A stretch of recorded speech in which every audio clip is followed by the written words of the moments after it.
할렐루야. 하나님은 살아계십니다. 아멘. 오늘 말씀을 한 사람이라는 제목으로 정해보았습니다. 우리가 계속해서 요셉의 삶을 묵상하고 있습니다. 이 요셉의 삶을 묵상하면 할수록 한 사람이 얼마나 중요한지 느끼게 됩니다. 한 사람으로 인해서 공동체 전체의 긍정적인 이미지를 얻을 수도 있습니다. 한 사람으로 인해서 공동체의 부정적인 이미지도 얻을 수가 있습니다. 이처럼 한 사람이 얼마나 중요한지 생각해 보게 됩니다. 그렇다면 요셉이 특별한 한 사람이라서 과연 하나님께서 그를 선택하셨을까요? 그렇지 않습니다. 요셉은 아주 부족한 사람이었습니다. 때로는 철이 없는 모습까지도 보이고 있습니다. 다시 말하면 요셉은 특별한 사람이 아니라 우리와 같이 부족한 사람이라는 말입니다. 우리와 같이 부족한 그 한 사람을 택하여 하나님께서 사용하시면 요셉과 같은 위대한 일을 경험할 수 있다라는 것입니다. 우리가 요셉하면 떠오르는 수식어가 두 가지가 있습니다. 대표적인 수식어는 우리가 다 아는 것처럼 꿈꾸는 자입니다. 이 수식어는 요셉의 형들이 요셉에게 지어준 별명입니다. 요셉은 꿈 두 가지로 인해서 엄청난 고난과 역경을 견디어야만 했습니다. 그리고 두 관원장의 꿈을 해석해 주었고 바로의 꿈을 해석해 주었습니다. 이로 인해서 성경에서 꿈하면 떠오르는 사람이 바로 요셉이 되었습니다. 또한 요셉하면 떠오르는 수식어는 두 번째는 바로 하나님께서 함께하는 사람입니다. 요셉의 일화들을 보면 언제나 요셉을 소개할 때에 하나님께서 함께하심으로 형통하게 하셨다라고 기록하고 있습니다. 말씀 몇 구절을 찾아보겠습니다. 창세기 39장 2절 전반부 말씀입니다. 여호와께서 요셉과 함께하심으로 그가 형통한 자가 되어. 아멘. 39장 3절 말씀입니다. 그의 주인이 여호와께서 그와 함께 하심을 보며 또 여호와께서 그의 범사에 형통하게 하심을 보았더라. 심지어 보디발도 하나님께서 요셉과 함께 하시는 것을 느꼈다라고 기록하고 있습니다. 39장 5절 말씀입니다. 여호와께서 요셉을 위하여 그 애굽 사람의 집에 복을 내리심으로 여호와의 복이 그의 집과 밭에 있는 모든 소유에 미친지라. 요셉이 보디발의 가정 총무가 되어지자 보디발의 집이 하나님의 복을 받아 누렸다라고 기록되어 있습니다. 또한 39장 21절 말씀에 이렇게 기록되어 있습니다. 여호와께서 요셉과 함께 하시고 그에게 인자를 더하사 간수장에게 은혜를 받게 하시매. 39장 23절 말씀입니다. 여호와께서 요셉과 함께 하심이라 여호와께서 그를 범사에 형통하게 하셨더라. 아멘. 심지어 감옥에서도 요셉과 함께 하시는 그 하나님을 모두가 느낄 수 있었습니다. 또한 창세기 41장 38절에는 이렇게 기록되어 있습니다. 바로가 그의 신하들에게 이르되 이와 같이 하나님의 영에 감동된 사람을 우리가 어찌 찾을 수 있으리요 하고, 심지어 애굽 왕 바로는 요셉을 보고 하나님의 영에 감동되었다라고 고백하고 있습니다. 그런데 여기 한 가지 특징이 있습니다. 하나님께서는 분명히 요셉과 함께 하셨고 그를 형통하게 하셨습니다. 그런데 왜 하나님께서 요셉을 선택하셨는지에 대해서는 나와 있지 않다라는 것입니다. 다시 말하면 요셉의 어떠함이 하나님의 마음을 감동케 해서 요셉을 택한 것이 아니라는 것입니다. 하나님의 절대적인 주권으로 인해서 요셉이 선택을 받았다라는 것을 의미하는 것입니다. 요셉이 잘나서 선택을 받은 것이 아니라 하나님의 일방적인 주권으로, 하나님의 일방적인 은혜로 말미암아 선택을 받아서 온갖 고난을 겪었지만 결국에는 하나님의 은혜로 애굽의 총리가 되었고, 하나님의 백성들, 이스라엘의 백성들이 7년의 긴 흉년에도 구원을 얻게 된 것입니다. 그리고 하나님께서 언약하셨던 그 언약들을 요셉을 통하여 이루고 가지고 계십니다. 심지어 요셉 한 사람으로 인해서 한 나라 전체가 구원을 입게 되었습니다. 요셉이 한 것이라고는 하나님께서 하나님 되심을 인정한 것밖에 없습니다. 성경에서 요셉이 하나님을 향해 다른 어떤 이들보다 기도를 더 많이 했다거나 더 선한 일을 많이 했다라고 하는 기록은 전혀 없습니다. 그냥 요셉은 모든 상황 가운데 하나님께서 하나님 되셔서 자신을 이끌어 주실 것을 신뢰하고 의지한 것밖에 없습니다. 여기서 우리가 깨달을 수 있는 진리가 있습니다. 그것은 요셉과 함께 하셨던 그 하나님께서 지금 우리와 함께 하신다라는 사실입니다. 이 일을 통해 우리가 알 수 있는 것은 아브라함의 하나님, 이삭의 하나님, 야곱, 이스라엘의 하나님께서 이제 요셉의 하나님이 되어주셨는데 그 하나님께서도 우리의 하나님이 되어주신다는 것입니다. 하나님께서 하나님의 사람을 택하실 때에 기준은 전혀 없습니다. 남들보다 무엇이 뛰어나서도 아닙니다. 그냥 하나님의 절대적인 은혜로 선택을 받게 됩니다. 사랑하는 법환의 교우 여러분, 요셉을 선택하셨던 하나님께서 지금 이 시대에 우리와 함께 하시고 우리를 선택하셨습니다. 이것을 인정하고 안 하고는 우리에게 달려있다라는 것입니다. 하나님께서 하나님 되심을 인정할 수 있는 우리 모두가 되었으면 좋겠습니다. 요셉이 가지고 있는 특징이 또 있습니다. 어제 우리 담임 목사님께서 말씀하신 것처럼 요셉은 언제나 주어가 하나님인 인생을 살고 있었습니다.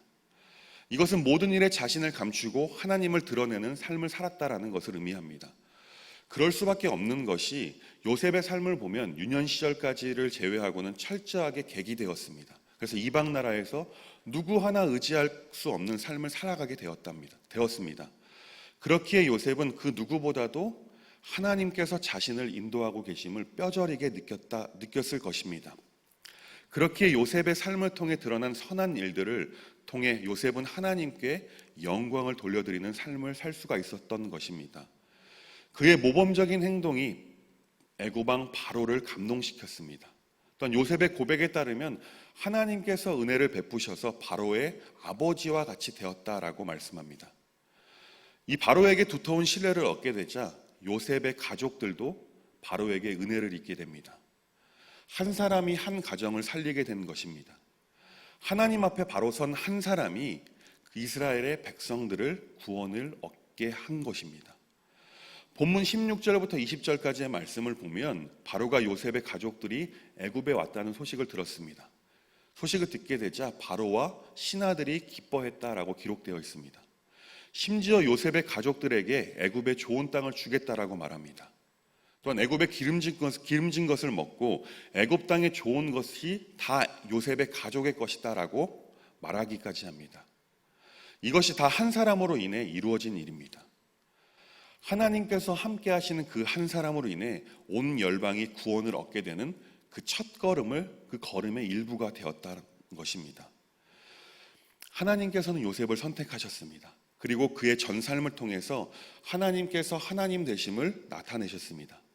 그런데 만약에 요셉이 하나님의 모든 은혜를 가로채고 그 영광을 스스로 가로채었다면 오늘 본문의 역사는 이루어지지 않았을 것입니다.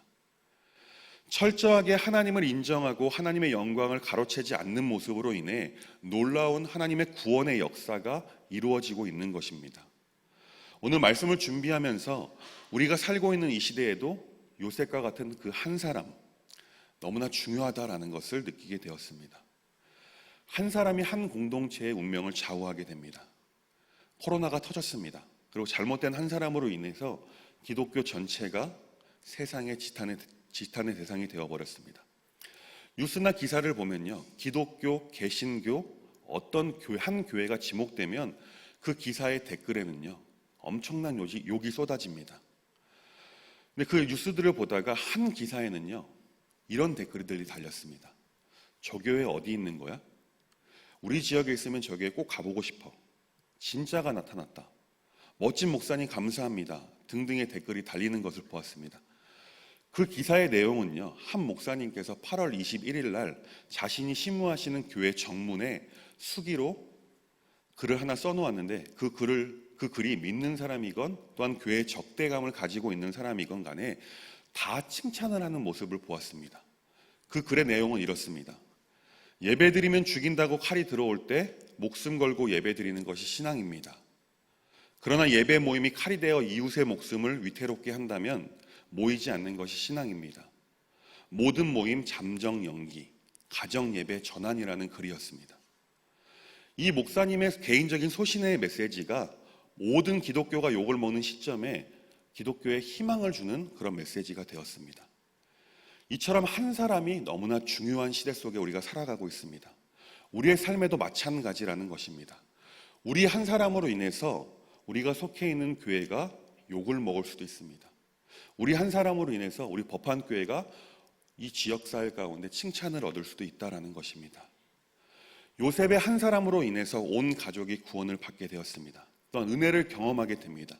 심지어 기력이 없었던 아버지 야곱마저도 기운이 소생했다라고 오늘 본문은 증언하고 있습니다. 요셉과 우리는 다르지 않습니다. 부족하고 연약한 존재라는 것은 하나님 앞에서 다 동일합니다. 요셉도 형들을 아버지께 고자질하는 모습, 또한 하나님께 주신 꿈을 꿨다고 거르지 않고 그들 앞에 말하게 되어서 버림받게 되는 지혜롭지 못한 모습을 보일 정도로 요셉도 부족한 사람이라는 것입니다. 사랑하는 법안의 교우 여러분, 여기서 중요한 것이 하나 있습니다. 그것은 무엇이냐면 나는 과연 요셉처럼 하나님 중심의 삶을 살고 있는지, 아니면 내 중심적으로 삶을 살아가고 있는지 돌아보아야 한다는 것입니다. 언제나 하나님이 주어인 삶을 사는 요셉과 같은지, 아니면 언제나 주어가 내가 되는 삶을 살고 있는지 돌아보아야 한다는 것입니다. 혹시 지금 우리가 살고 있는 이 삶 가운데 소망이 보이지 않으십니까? 만약 그렇다면 어쩌면 우리의 삶의 주어는 내가 되어 있을 가능성이 크다라는 것입니다. 만약에 우리의 삶이 하나님 중심의 삶, 하나님 주어가 되는 삶을 사는 성도는요, 지금의 현실 앞에서도 하나님께서 이끌어 가실 것에 대한 소망을 가지고 살아갈 수가 있게 됩니다. 바라기는 하나님 중심의 삶을 사는 이 시대에 필요한 그 한 사람, 이 시대가 바라고 있는 진정한 그리스도인 한 사람, 하나님께서 찾으시는 그 한 사람이 우리 모두가 되었으면 좋겠습니다. 오늘도 우리와 함께 하시는 그 하나님만 의지하는 삶을 살아가는 복된 하루가 되길 간절히 소망합니다. 기도하겠습니다. 은혜가 풍성하신 하나님 우리의 어떠함에 상관없이 우리를 택하셨고 또한 하나님의 선한 길로 이끌어 가시는 은혜에 감사를 드립니다. 우리가 이 시대를 살아갈 때 나 중심의 삶, 내가 주어가 되는 삶을 사는 것이 아니라 오직 하나님 중심의 삶, 하나님이 주어가 되는 삶을 살도록 하나님이 인도하여 주시옵소서. 그래서 이 시대에 필요한, 또한 이 시대가 요구하는, 그리고 하나님께서 찾으시는 그 한 사람이 바로 우리가 될 수 있도록, 하나님 바로 내가 될 수 있도록 하나님 인도하여 주시옵소서. 지금도 살아서 역사하시는 예수님의 이름으로 기도드립니다. 아멘.